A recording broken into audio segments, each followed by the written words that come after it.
Friday because then we lose a day. On Friday, we got to do some other stuff. So.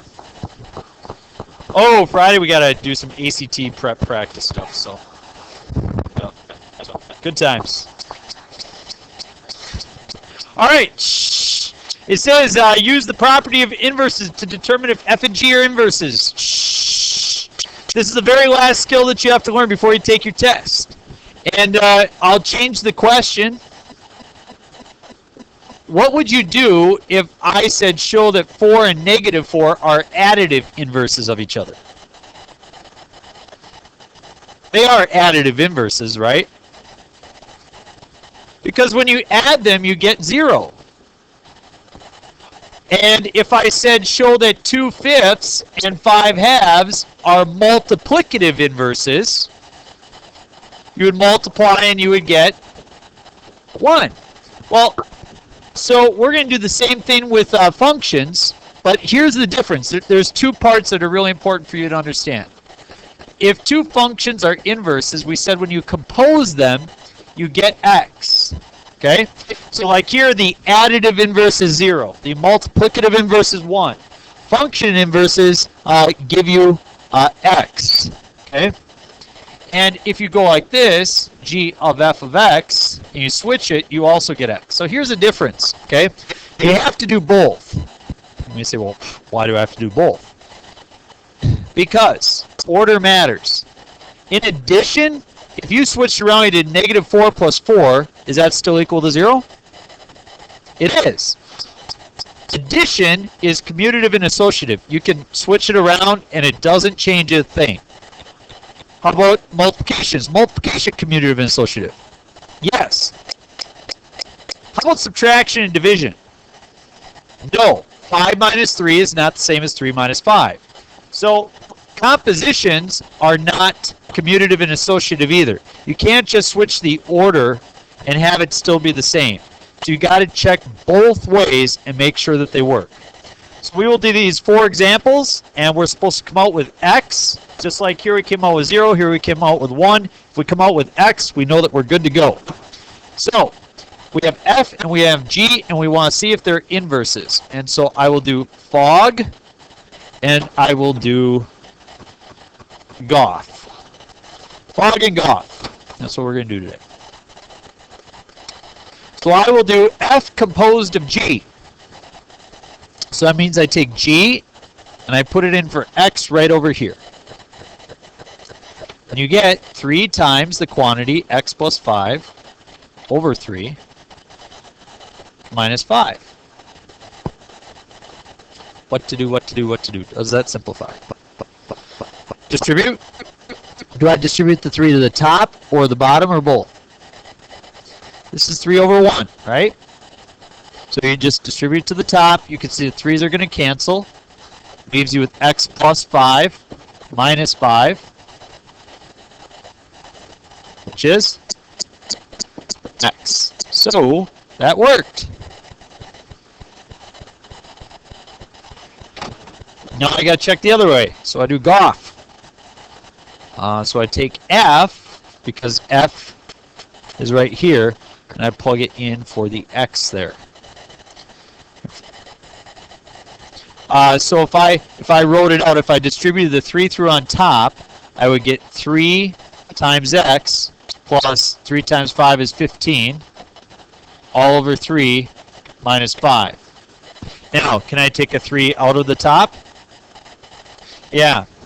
3x divided by 3 is x, and 15 divided by 3 is 5 minus the 5.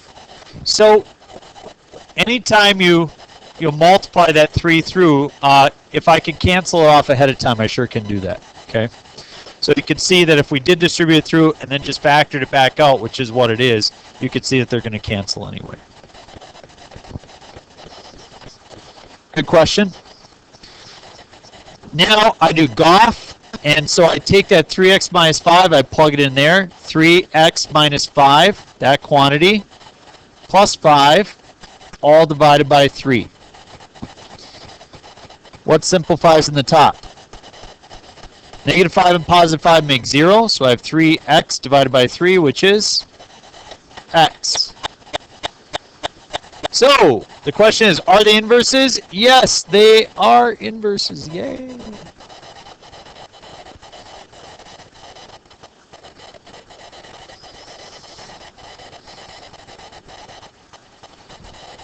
Okay, letter B.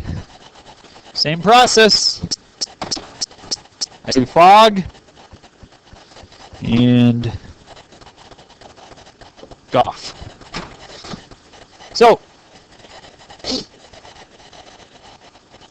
you're going to grab G and plug it in for the X right there. So you would have 1 over, and I replace X with 1 over X minus 2. And then we add 2.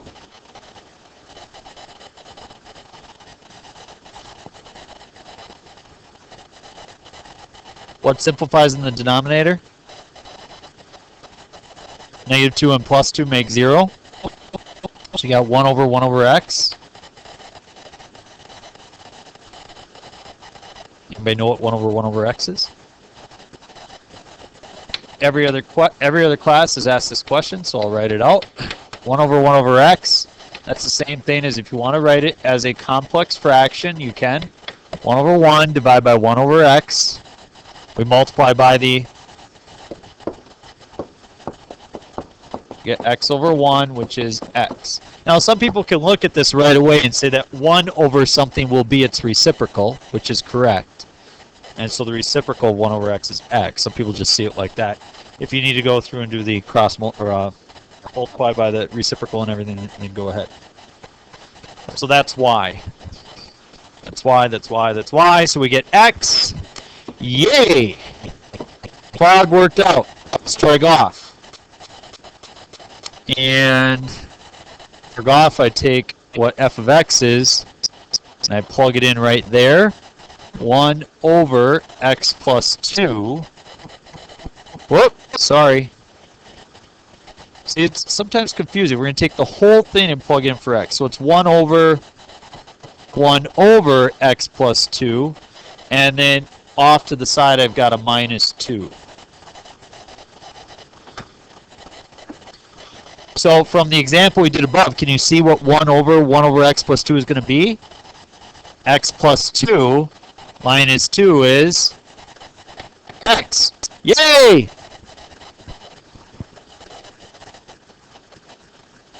Any questions on the first two? Any questions? Going once? Yes.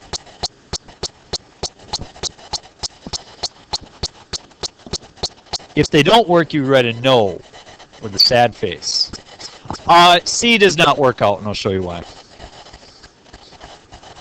Oh, aren't you funny? There you go. All right. Chris a D. Chris a D. All right. Fog and Goff. See, later on, you'll take your homework home, and your parents will say, "What is that?" And you look at them, and you're like, "Oh, it's way too confusing. I can never explain it to you. You never understand." You'll sound so smart. And they'll like get you tested, see if you're like a genius and stuff. And you'll be like all Thanksgiving, Christmas will just talk about, they're doing this Fog and Goff stuff. Grandma will be proud. All right, Fog. So we take this and we plug it into there. But let's read it. It says f of x equals 4x squared for x greater than or equal to 0. Let's understand what that means. What does the graph of 4x squared look like? Parabola. Does the parabola pass the vertical line test? Yes. Does it pass the horizontal line test? No.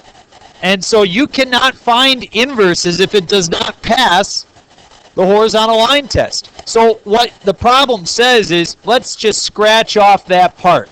Let's just talk about the part that's greater than or equal to 0. Does the blue graph now pass the horizontal line test?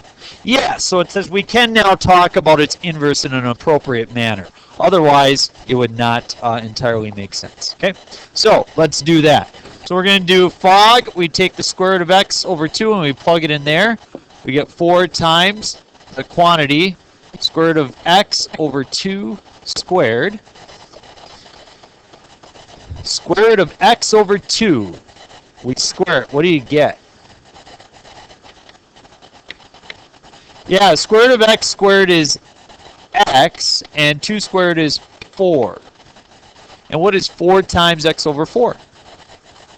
4x over 4, which is x. Yay! Yo!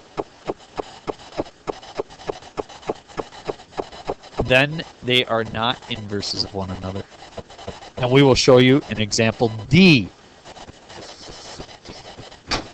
Let's try the next one. Here we're going to take f and plug it in right there. And I get the square root of the quantity 4x squared divided by dose. What is the square root of 4x squared? 2x. Divided by 2 is? Yay!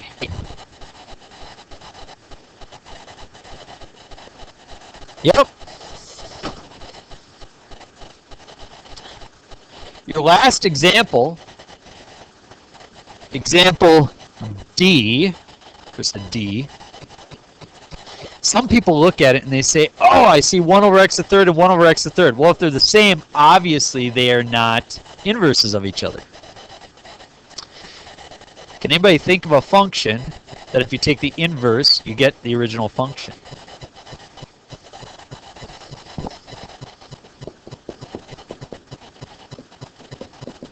If you take the inverse of x, you get x. Can you think of another one?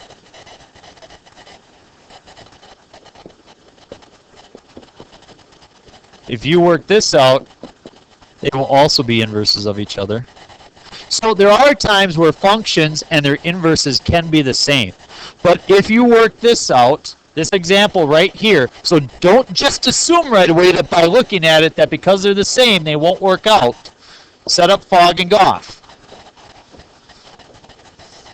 So we take this g and we plug it in there, and you get 1 over,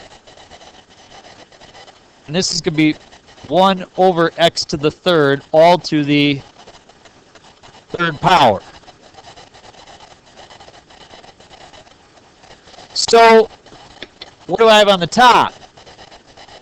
1. What do I have on the bottom? 1 over x to the ninth. What is 1 over x to the ninth? Just x to the ninth. And that is not x, is it?